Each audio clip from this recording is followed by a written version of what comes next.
Next topic अपने पास है base theorem. ठीक है। लास्ट क्लास में जैसे कि अपन कर चुके हैं टोटल थ्योरम ऑन प्रोबेबिलिटी।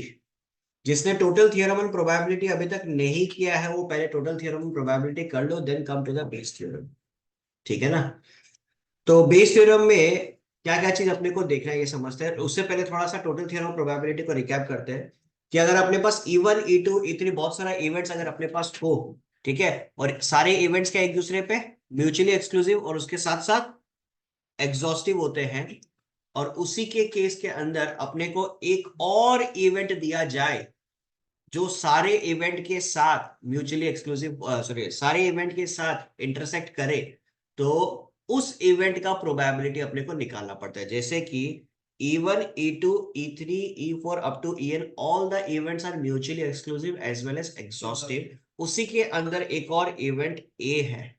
ठीक है, उसी के अंदर एक और इवेंट ए है जो सारे इवेंट के साथ इंटरसेक्ट कर रहा है। तो अपने को प्रोबेबिलिटी किसका निकालना होता है? ए इवेंट का प्रोबेबिलिटी निकालना होता है। ठीक है, जो हम लोगों ने कल सीखा था टोटल थ्योरम ऑफ प्रोबेबिलिटी में। ठीक है, अब अपने को करना क्या है, देखो। टोटल थ्योरम ऑफ प्रोबेबिलिटी जब हम लोगों ने कल पढ़ा था, ये वाला सिनेरियो आया था, ए इंटरसेक्शन ई, आया ना। ए इंटरसेक्शन ई से अपन क्या क्या चीज लिख सकते हैं? P A into P E by A लिख सकते हैं, आया ना, with the help of conditional probability. और उसके साथ साथ ये भी तो लिख सकते हैं P E I into P A by E I, ये लिख सकते हैं। देखो, एक चीज बताता है, अगर आपके पास P of A intersection E I है, ठीक है, क्लियर ये चीज? तो इससे आप क्या क्या लिख सकते हो? अगर आपको ए बाई ई आई करना है तो लिखोगे क्या? ए intersection E I divided by P of, आया ना, देख सकते हो। तो यहाँ पे आपके पास आ गया A by E I into P of A I, clear? उसके साथ साथ एक और चीज भी तो लिख सकते हैं ना, E I by A equal to E I intersection A divided by P of A. Because A intersection E I लिखो या ई आई इंटरसेक्शन ए लिखो, बात हमारा एक ही है। ठीक है, तो यहाँ पे एक और सिनेरियो अपना बनता है, E I by A into P of A, लिख सकते हैं। तो दोनों का दोनों हमारा क्या है? इक्वल है, देख लो, ये दोनों इक्वल है या ना, है या नहीं है? तो अब अगर यदि इक्वल है तो P of E by A के जगह, ठीक है, sorry, P of E by A equal to अपन क्या लिख सकते हैं? P of E I divided by P A लिख सकते हैं। मतलब जो पी ए ये पूरा नीचे चला गया, प्रोबेबिलिटी ऑफ ए इवेंट पूरा नीचे चला गया। प्रोबेबिलिटी ऑफ ए इवेंट वैसे था क्या? Probability of A event was nothing but the total probability, हाँ या ना, ये देखो, प्रोबेबिलिटी ऑफ ए था क्या? टोटल प्रोबेबिलिटी तो था ना। अब अपना बेस थ्योरम बनता क्या है? P of E by A is equal to P of E into P of A by E I divided by P of A. Basically नीचे हमारे पास आ गया क्या?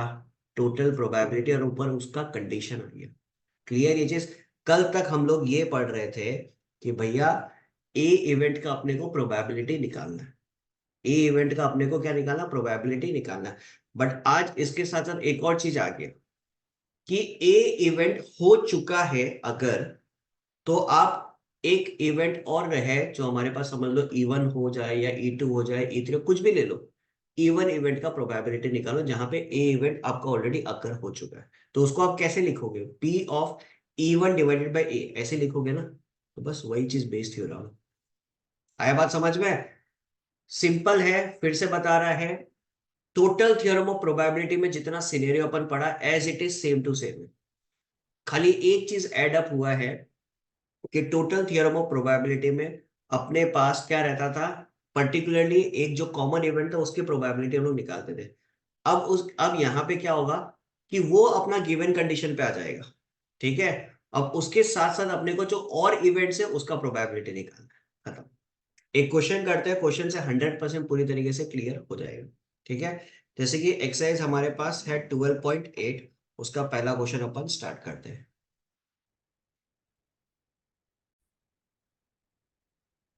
एक्सरसाइज 12.8 का पहला सवाल हमारे पास है, bag A contains 3 red and 4 black balls.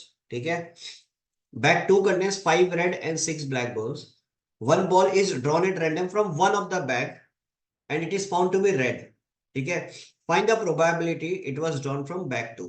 अगर ये कंडीशनल प्रोबेबिलिटी का क्वेश्चन होता तो क्वेश्चन ये होता कि it is found to be red तक खत्म हो जाता, लेकिन यहाँ पे क्या, it is found to be red और उसके साथ साथ ये भी बोल रहा है कि कौन से बैग से निकालना है, सेकंड बैग से। ठीक है, तो सबसे पहले आप इवेंट्स को डिक्लेयर करो। Let E1 be the event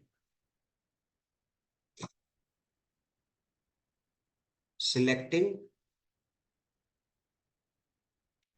bag 1। ठीक है, बॉल निकालने से पहले बैग तो सिलेक्ट करना पड़ेगा ना। और E2 B the event selecting bag 2। A B the event drawing, कौन सा कलर का बॉल है, रेड बॉल। क्लियर। अब अपने पास दो बैग है, तो प्रोबेबिलिटी क्या बनेगा, E1 का 1/2 और E2 का भी 1/2। खत्म। देन बॉल निकालना है रेड कलर का। ठीक है, बॉल निकालना है रेड कलर का, तो रेड कलर का बॉल निकालते हैं बैग 1 में से पहले। तो प्रोबेबिलिटी क्या बनेगा, बैग 1 में रेड कलर का कितना बॉल है, 3 red and 4 black. 3 red and 4 black, तो it will be 3/7। Then red colour का बॉल फ्रॉम बैक 2 क्या हो जाएगा, 5/11। 5 रेड है एंड 6 ब्लैक बॉल है। ठीक है, फाइनली अपने को अब निकालना क्या है, रेड बॉल होना चाहिए कौन से बैग में से, from back 2। So it will be E2 divided by A। यहाँ पे क्या आ जाएगा, P of E2 into P of A by E2 divided by P of E1 P of A by E1 plus P of E2 to P of A by E2। खत्म। तो E2 पे अपने पास क्या दिया हुआ है, 1/2 इंटू A बाई E2 कितना है, 5/11 divided by 1/2 into 3/7 plus 1/2 into 5/11। बोलो कोई दिक्कत इसमें, क्लियर है सबका। चलो नेक्स्ट, सो सॉल्व करते हैं। 5/22 3/14 प्लस 5/22। ठीक है, यहां तक कोई इशू किसी को, चेक कर लो। तो 14 और 22 का एलसीएम लेते हैं, 2 7 टाइम्स 2 11 टाइम्स, तो कितना हो जाएगा, 7 2 14 154। तो 5/22 डिवाइडेड बाई 154। तो 14 हाउ मेनी टाइम्स, 11 टाइम्स, तो 11 3 जा 33 plus 22 how many times, 22 7 times, तो 7 5 जा 35। तो क्या आ जाएगा हमारे पास, 5 इंटू 154 डिवाइडेड बाई 33 प्लस 35 कितना होता है, 68। 68 into 22, so it will B 22 है ना, तो 11 2 टाइम्स, 11 1 टाइम्स, और ये 4 10 2 7, so 35/68। This will be our required answer. Yes, यही करेक्ट है। क्लियर एजेस, कोई दिक्कत इसके अंदर। देखो इसमें बेस थ्योरम में क्या होता है ना, इंपॉर्टेंट ये है कि सबसे पहले आप E1 E2 जो आपका इवेंट्स है उसको डिक्लेयर कर लो। एक बार वो सीख गए ना, उसके बाद में क्या है, कुछ नहीं है, कैलकुलेशन है, वो आसान है, हो जाएगा। सो 12.8 का सेकंड क्वेश्चन हमारे पास क्या दिया हुआ है, suppose 5% of man and 0.25% of women have grey hairs. A grey haired person is selected at random, what is the probability of this person being male assuming that there are equal number of males and female। तो देखो यहाँ पे event आप क्या क्या consider करोगे। E one event मान लो, E one be the event, E one be the event selecting male, ठीक है। E two be the event selecting female, और A be the event having grey hair. अब बोल दिया equal number of male and equal number of female, चलो नहीं भी बोलता तो भी ऑब्वियस सा बात है, ठीक है। तो प्रोबेबिलिटी ऑफ इवन क्या हो जाएगा, 1/2, और प्रोबेबिलिटी ऑफ E2 क्या हो जाएगा, 1/2। कोई दिक्कत। प्रोबेबिलिटी ऑफ A/E1 का मतलब क्या हो गया, ग्रे हेयर है और मेल है, कितना हो जाएगा 5%, मतलब 5/100, इसको ऐसे ही रखो, ठीक है। फिर A/E2 ये कितना हो जाएगा, 0.25%, सो इट विल बी 25/1000, सॉरी 25/10,000। कोई दिक्कत इसमें, क्लियर ये चीज, यहां तक समझ में आ रहा सबको। या एक काम करो, सबको 100 में कैलकुलेट करता है, 0.25 डिवाइडेड बाय 100 रखो, ठीक है। अब आपको निकालना क्या है, what is the probability of this person being male, being male मतलब P/E1 आपको निकालना है, ठीक है। तो P/E1 इंटू P/A/E1, ठीक है, divided by P/E1 into P/A/E1 plus P/E2 into P/A/,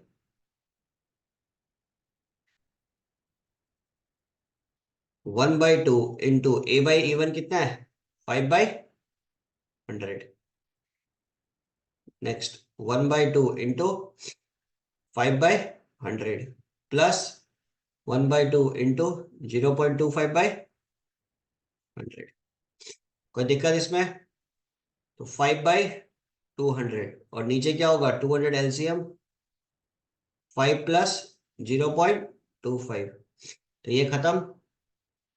तो आंसर क्या आ जाएगा, 5/5.25। क्लियर ये चीज।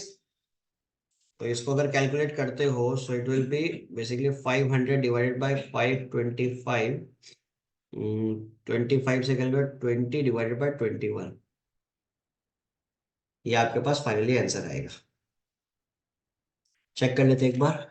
यस, आंसर 2 का 20/21 करेक्ट है।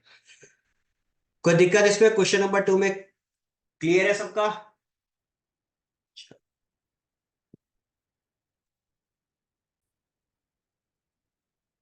क्वेश्चन नंबर 4, क्वेश्चन नंबर 3 आपके लिए होमवर्क रहेगा, ठीक है, कोई भी डाउट हो तो पूछ सकते हो।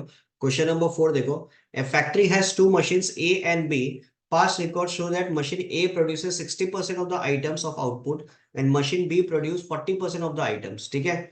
40%, further 2% of the items produced by machine A and 1% produced by machine B are were defective.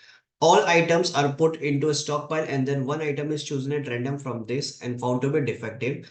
What is the probability that it was produced by machine B? तो देखो इवेंट्स क्या क्या अपन कंसिडर करेंगे। Let E1 be the event, let E1 be the event selecting, not selecting, for producing by machine A, ठीक है। E2 be the event for producing items by machine B, ठीक है। और A be the event items are defective.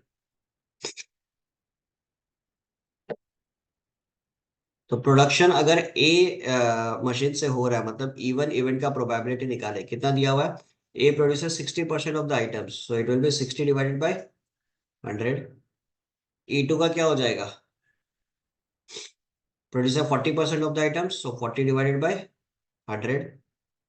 A by A one क्या हो जाएगा, कितना defective produce कर रहा है, 2% of the items produce by machine A, तो 2 divided by 100। P of A by E two कितना हो जाएगा, 1% डिफेक्टिव कर रहा है तो 1/100। ठीक है। All items are put into this item chosen from defective. What is the probability? It was produced by machine B. Machine B का प्रोडक्शन।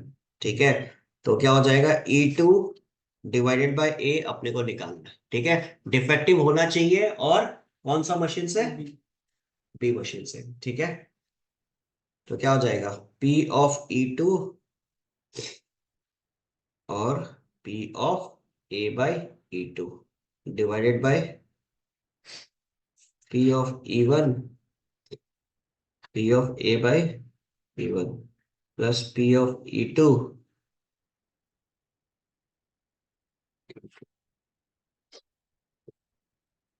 40/100 into 1/100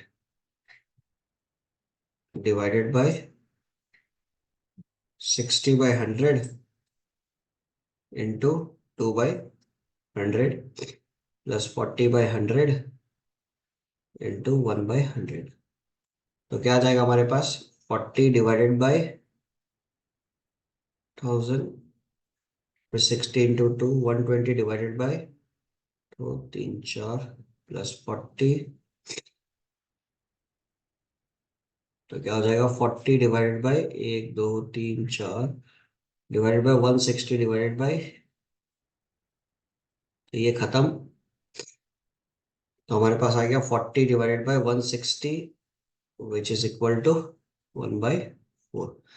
तो ये हमारे पास आ गया इसका required probability. I hope it is clear to everyone. So ये रहा हमारा क्वेश्चन नंबर 4। ठीक है।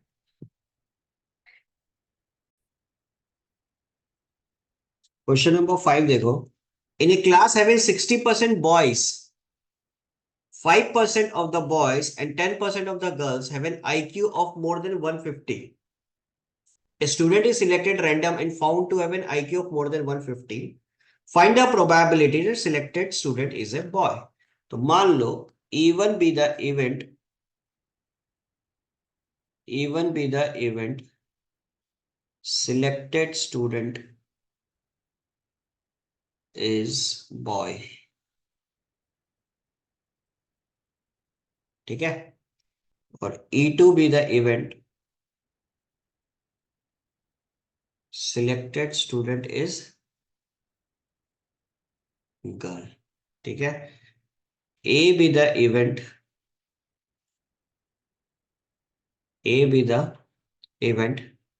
that IQ is more than 150। ठीक है। तो प्रोबेबिलिटी ऑफ इवन क्या होगा, 60% अगर आपके पास बॉयज है तो प्रोबेबिलिटी क्या होगा, 60/100। तो रिमेनिंग जो होगा वो कौन होगा, girls, so it will B 40/100। ठीक है। So probability of A by E one क्या होगा, 5/100। 5% of the boys have IQ ज्यादा। ठीक है। प्रोबेबिलिटी ऑफ A/E2, लड़की लोग का ज्यादा है, that is 10% of the girls, so 10 divided by 100। अपने को क्या निकालना है, IQ मोर देन 150 होना चाहिए, लेकिन किसका, बॉय का। तो it will B E1 divided by A। तो हमारे पास हो जाएगा probability of A/E1 divided by probability of A/E1 plus probability of A/E2।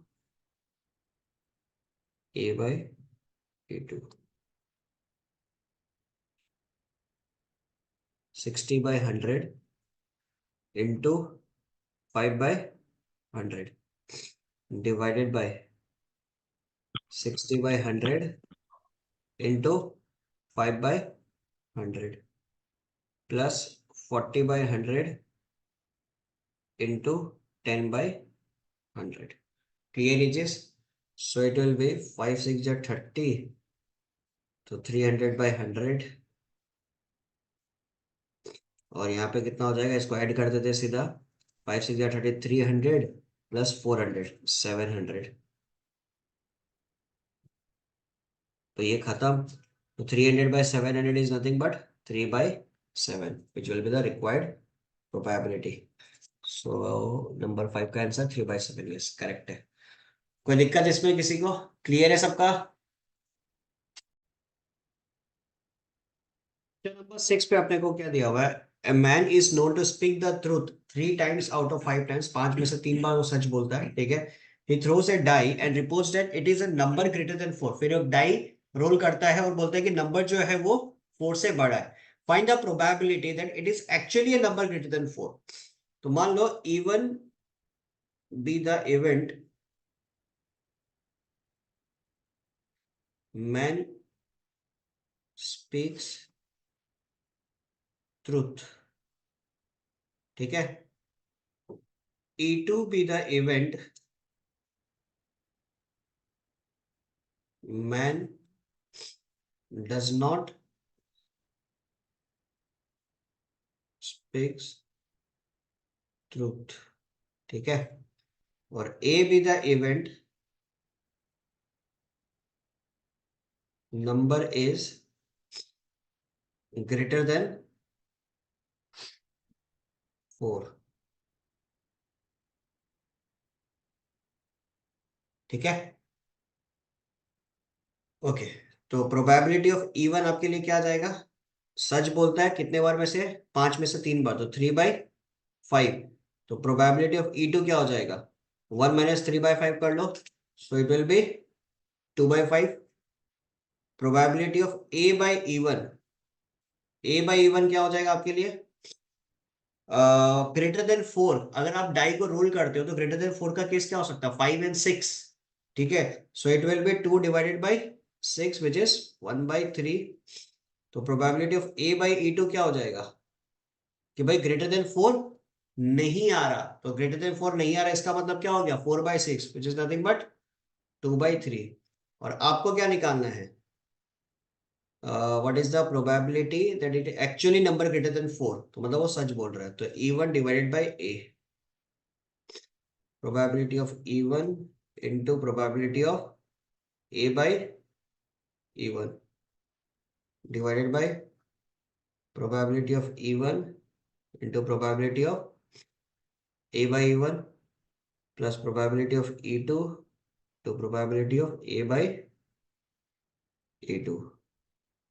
तो क्या हो जाएगा? 3/5 into 1/3 divided by 3/5 into 1/3 plus 2/5 into 2/3. तो क्या हो जाएगा? 3/15 डिवाइडेड बाई 3/15 प्लस 4/15. तो कितना हो जाएगा?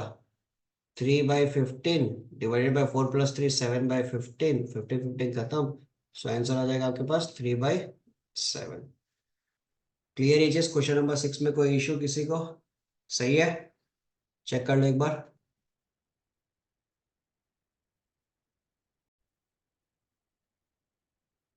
क्वेश्चन नंबर 7 पे अपने पास क्या दिया हुआ है? Urn 1 has 2 white and 3 black balls. Urn 2 has 4 white and 1 black ball, and urn 3 has 3 white and 4 black balls. And urn is selected random and a ball is drawn at random. What is the probability of drawing a white ball? और दूसरा है, if the ball is drawn white, then what is the probability that urn 1 was selected? तो पहला वाला case में basically अपने को total probability निकालना है, ठीक है ना. तो देखो, इसमें 3 इवेंट्स होंगे. even be the event even be the event for selecting earn 1, ठीक है ना. पहला अर्न सिलेक्ट करने का प्रोबेबिलिटी इवेंट